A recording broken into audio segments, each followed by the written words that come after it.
This is Paul for Redneck Sports.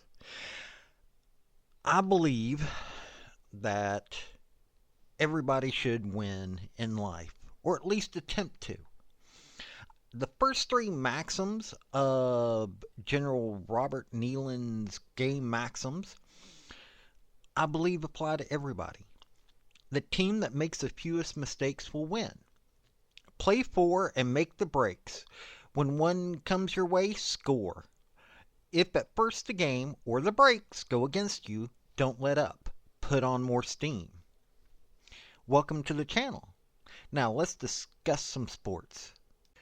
Like, subscribe, comment.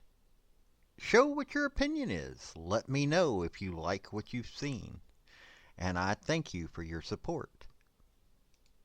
Hey folks, if you want to contact me via social media or if you want to help me out via my Patreon, it's all in my link tree down below. So this coming week, we've not got many, but we've got a few games that folks can pay attention to that have some little bit of ramifications when it comes to the college football playoff. I'm going to cover 4 group of 5 like I do every week. I try to cover the group of 5, and I've got one game that's Big 12 that I think people should pay attention to. We've got a pretty good thing happening with college football. With there being 14 spots in the college football playoff, I honestly believe that it's made football more important in the regular season for different games. You're not just having people pay attention to Alabama, Georgia, Michigan, Ohio State, those kinds of games. And I honestly think that this is a really good thing. So here are the 5 games that I think that you should pay attention to this week that could lead to college football playoff ramifications. Now, one game that has Mountain West implications, in a way, it will show just exactly how good a team is recovering is UNLV versus Oregon State. UNLV is 5-1. They got beat by Syracuse, but Syracuse is deceptively good. Oregon State's 4-2. I don't see Oregon State necessarily being able to win this game. They got beat by Nevada in a shootout last week. They got beat by Oregon kind of bad. They barely beat Colorado State. Did somewhat decent against Purdue. San Diego State was a blowout, but in all honesty, looking at the scoring offense for UNLV, even after the quarterback kerfuffle, I think they can do it. I honestly think that UNLV could come away with a win. Not guaranteeing it. I'm not saying bet on it, but I honestly think that they could do it. This will go a long way in showing that the team is ready. This could possibly, because of all the upsets that's been happening this year, could possibly get UNLV ranked even. So it's a game to pay attention to. Now, one of the 2 teams that I have been hyping up, West Point, Army Black Knights. I know that I've made the mistake of calling them the Golden Knights. That's a whole nother thing. But Army's playing East Carolina this week. And East Carolina's only 3-3, but this is a conference game. And Army is 6-0. This has been like a long time since this has been a thing. And you're looking at them. Jake Garcia, the East Carolina quarterback, is passing really well. Their rushing's not so good. The quarterback for Army, Bryson Daly, this man's a beast. Not so many passing yards, but rushing yards, really good. First in the nation for rushing in at Army. Passing, they're only 272nd. But East Carolina's not been able to get anything going. Uh, they lost to Charlotte, lost to Liberty, lost to Appalachian State in a close one. Liberty was fairly close. Charlotte was a blowout. 55-24 there. I barely beat Old Dominion. And UTSA, that game, eh.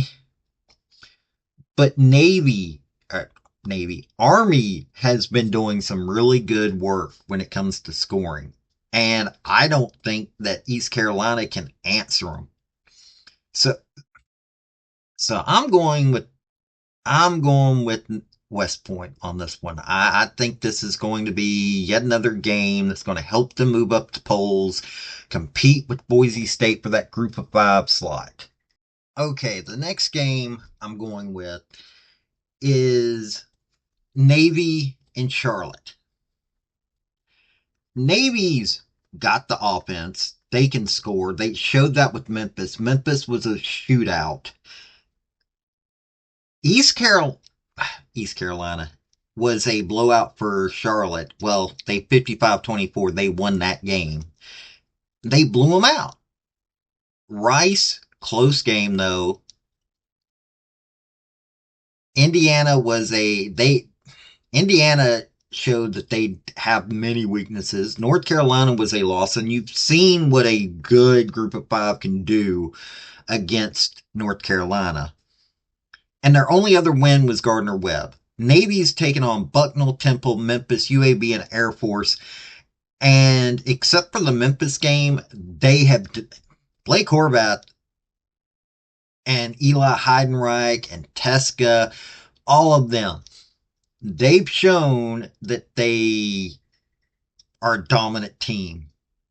Another team, less passing yards, but they know when to pass. They've got this game. I mean, Navy's going to take on this 3-3 Charlotte team, and they're going to win. There's no ifs, ands, or buts about it. Plus, this is at the Navy Marine Corps Memorial Stadium, so yeah, this is going to be a Navy win. Charlotte's going to probably play them tough. This is probably going to be a Memphis style game instead of, say, Air Force or UAB. But I think in the end, this AAC matchup, Navy's going to be 6-0. They're going to be bowl eligible with this game. I'm going to cover James Madison again this week. They're playing a decent Georgia Southern team. The main reason, I mean, Ole Miss beat Georgia Southern, but while Georgia Southern has had some pretty decent games, they beat Nevada in a pretty close game, blew out South Carolina State, played Marshall and Georgia State pretty close for wins. James Madison, with their loss to Law Monroe, honestly, yes, I want to see JMU win this game. I want to see the Dukes win this game. And I think they will. I don't think it's going to be that big of a deal. The biggest concern that I'm seeing is that for Law Monroe to get a chance at being ranked, James Madison's got to do really good. They've got to be the team that everybody thought they were going to be at the beginning of the year. And they have been. I mean, they blew the doors off of the defense at North Carolina for a 70-50 game. Ball State 63-7. I mean, this is not a team that can't score. And yeah, Georgia Southern's had some games, but I honestly don't see them being able to do it. So I'm calling this for JMU, which will help Louisiana Monroe. It really will. It'll help ULM with the chance of getting ranked and get them a chance to be in the playoff picture. So this Southern Belt matchup could be what was needed for ULM to get ranked. Last game we're going to cover is a Big 12 matchup. BYU's ranked 13th right now. They are, I'm thinking, having a really good shot at being the Big 12 champions. Now, Iowa State is currently ranked higher than them in the top 10. So I think this is one of the perfect games for BYU to move up and really have a chance to get into the playoffs. Now, Oklahoma State's played weird. Arkansas lost the game to them.